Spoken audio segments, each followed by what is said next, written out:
అందరికీ జై భీమ్. నేను Rajesh Mahasena. Welcome to Mahasena media. రండి ఈసారి జగన్ గారి లెక్కలు చెప్తారు కానీ రండి. నాకు మీకు జగన్ గారి లెక్కలు చెప్తాను చూడండి.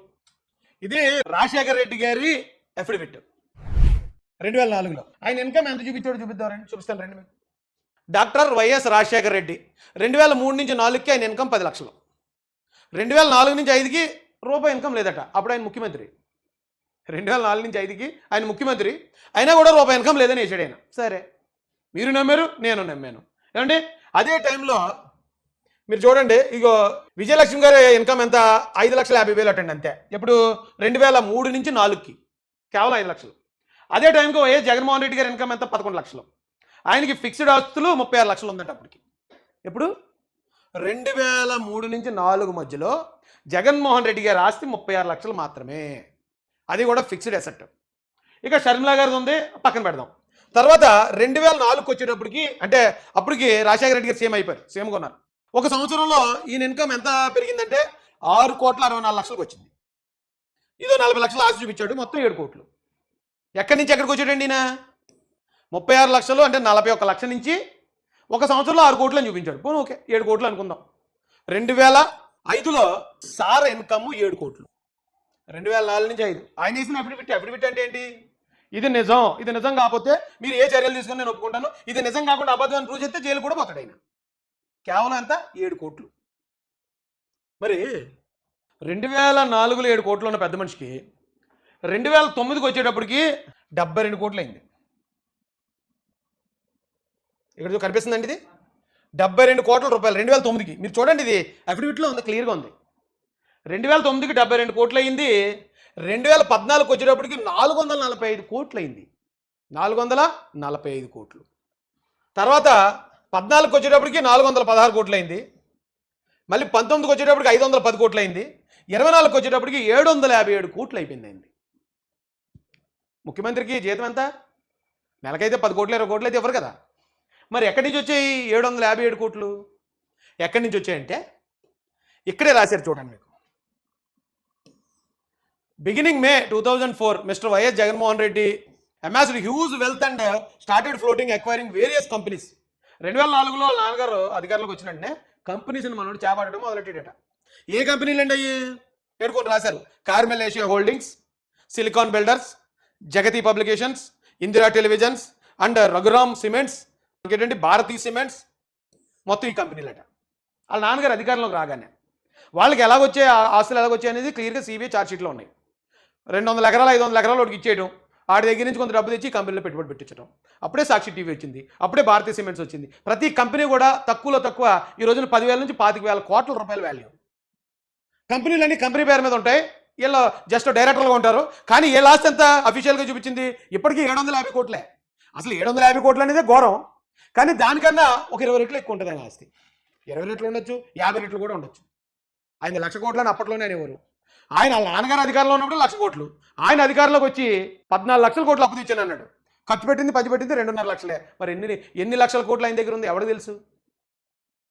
ఆయనకి తాడేపల్లిలో ఒక ప్యాలెస్ ఉంది, పులివెందుల్లో ప్యాలెస్ ఉంది, యలహంక ప్యాలెస్ 500 కోట్లది అది అక్కడ కర్ణాటకలో బెంగళూరులో. ఇంకోటి లోటస్ పాండ్లో ప్యాలెస్ ఉంది.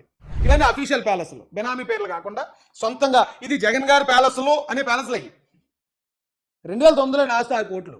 ఇప్పుడు యలహంక ప్యాలెస్ అయితే 500 కోట్ల పైన ఉంటుందట. దాని 40 రూమ్లో 50 రూమ్లో ఉంటుందట. ప్యాడ్ కూడా ఉంటుందంట అందులో. తాడేపల్లిలో ఉంది ప్యాలెస్. మరి ఇన్ని ప్యాలెస్లు ఎలా వచ్చాయి ఆయనకి? ఏంటి ఆధారం ఏంటి? ఒక ఇల్లు కట్టుకుంటేనే ఒక సామాన్యుడిని ఈ రకంగా మీరు ట్రోల్ చేస్తున్నారు అంటే దాని అర్థం ఏంటి? క్లియర్గా అర్థం చేసుకోండి. ఆడో సామాన్యుడు, ఆడి ఇల్లు కట్టడం ఏంటి? కడితే మేం కట్టాలి ప్యాలెస్లో, కడితే మేం కట్టాలి కంపెనీలు. ఆడి కట్టడం ఏంటి? ఆడికి ఎమ్మెల్యేకి కట్టేవడం ఏంటి? ఆడికి పదవి అమ్మాయి ఏంటండి బాబు ఎంత పగబట్టారు, ఎంత దారుణంగా పగబట్టేసేటండి. నాకు వీళ్ళ పగ చూసినప్పుడే అనిపిస్తుందండి, అబ్బో నేను గట్టిగానే ఫైట్ చేసినట్టున్నాను వీళ్ళ మీద అని. ఇప్పటికీ మీరు ఇప్పుడు కూడా చూడండి, నేను ఎక్కడైనా ఒక వీడియో పెట్టినా, నా గురించి ఎవరైనా పోస్ట్ పెట్టినా తక్కువ 100 నుంచి 500 మంది వచ్చి బండ బూతులు తిట్టడం. అంటే ఫోకస్డ్గా టార్గెట్ పెట్టుంచడం, దళితుల్లో నుంచి వెళ్ళేసామని పోస్టర్లు రిలీజ్ చేయటం, దళిత కాలనీలోకి వస్తే అడ్డుకుంటామని నన్ను థ్రెటన్ చేయటం. ఇదే మార్చుకోవాలండి. ఇది మార్చుకోకపోతే కష్టమే. ఇది ప్రజాస్వామ్యం కదా. నాదేముందండి, సింపుల్. నేను ఒంటికే సొంటి కొమ్ముగండి అన్నట్టు, నేను నా భార్య 2 పిల్లలు అంతే కదా. ఇక్కడ మా వాళ్ళు ఒకటి కనిపెట్టారండి. 72 కోట్లు, 445, 416, 510 అయింది కదా. ఈ ఆస్తులు ఇలా పెరిగే కొద్దీ ఇక్కడ రెడ్ మార్కులో ఉన్నాయి, ఇవి పెరుగుతున్నాయి చూడండి. ఏంటనుకుంటున్నారు? ఈ కేసులు, మనీ లాండరింగ్ కేసులు, ప్రజాధనం దుర్వినియోగం చేసిన కేసులు, లంచాలు తీసుకున్న కేసులు, ఇగో కేసులు. 72 కోట్లు ఉన్నప్పుడు కేసులు లేవు. 416 కోట్లు, 445, 416 వచ్చినప్పుడు 15 కేసులు వచ్చాయి. ఏమండి? తర్వాత 510 కోట్లు వచ్చినప్పటికీ కేసులు 38 అయ్యాయి. తర్వాత 700 కోట్లు వచ్చేటప్పటికి మరి కొన్ని కేసులు కొట్టించుకున్నారు ఏంటో 29 కేసులు. ఈ పక్కన ఆస్తులు పెరుగుతున్నప్పుడు ఈ పక్కన కేసులు పెరుగుతున్నాయి అంటే ఏంటి దాని అర్థం? అంత మన దగ్గర పెట్టుకుని ఓకే మీరు ఆ నాయకుడిని ఆరాధిస్తారా, ఓటేస్తారా, వెనకాల తిరుగుతారా, రప్ప రప్ప అంటారా అనండి. కానీ నాలాంటి సామాన్యుడిని ఇలా గెలకూడదు కదా, ఇలా అవమానించకూడదు కదా. ఆయనకి ఇన్ని కేసులు ఉన్నాయి, ఇన్ని అక్రమాస్తులు ఉన్నాయి, ఇంత ప్రజాధనం దోచుకున్నాడన్నా ఆయనే పట్టించుకోడు. ఎందుకంటే వాళ్ళు స్థాయి దాటిపోయారు. కానీ నాలాంటోడు బంధువులకి భయపడతాం మేము, ఊళ్ళో వాళ్ళు ఏమనుకుంటారో ఆలోచిస్తాం, ఇంటి అనుకోవాడు ఏమనుకుంటాడు, ఇంటి ముందు ఏమంటాడు. నిజాయితీగా బతుకుతున్న వాడు మాత్రం ఖచ్చితంగా సిగ్గుపడతాడు. మీరు ఇలాంటి ప్రచారం చేసినప్పుడు ఏంట్రా ఇలాంటి ప్రచారం చేస్తున్నారు, వాళ్ళు ఏమనుకుంటారు, వీళ్ళు ఏమనుకుంటారు, ఎంతో కొంత ఉంటుంది, నిజాయితీ పరుల్లో ఉంటుంది. తెగించినోడికి తెడ్డేలేంగా. ఇప్పుడు ఎగదొప్పాలనుకున్నవాడు సిగ్గేడు గిగ్గేడు మనం చేసేది చేసుకుంటూ పోవడమే, మనం బాగున్నావా లేదా అనుకునేవాడు పర్లేదు. కానీ నాలాంటి వాడిని మరి ఇలా చేయటం మానసికంగా కృంగదీసే ప్రయత్నం కదండి, నేరం కదా అది. ఇక్కడ డైరెక్ట్ చంద్రబాబు నాయుడు గారు కూడా అడిగారండి ఈయన ప్యాలెస్ల కోసం. Minister, how you got money? You know, before 2004, they wanted to sell his own house where he was residing because he don't have money, he wanted to pay debts. After 2004, 2004 ముందు రాజశేఖర రెడ్డి గారు ఒక ఇల్లు అమ్ముదాం అనుకున్నారట, డబ్బులు లేక ఎలక్షన్కి. ఇది అందరికీ తెలిసిందే. చంద్రబాబు నాయుడు గారిని అడిగితే ఆయన కూడా ఏదో హెల్ప్ చేయబోయాడు అనేది ఆ నానుడు అప్పుడు విన్నాం మేము. 2004 ముందు ఇల్లు అమ్ముకునేవాడికి మరి 24-20 సంవత్సరాల్లో లక్షల కోట్లు ఎక్కడి నుంచి వచ్చేస్తాయండి? ఏ వ్యాపారం చేస్తే వస్తుంది అంత లాభం?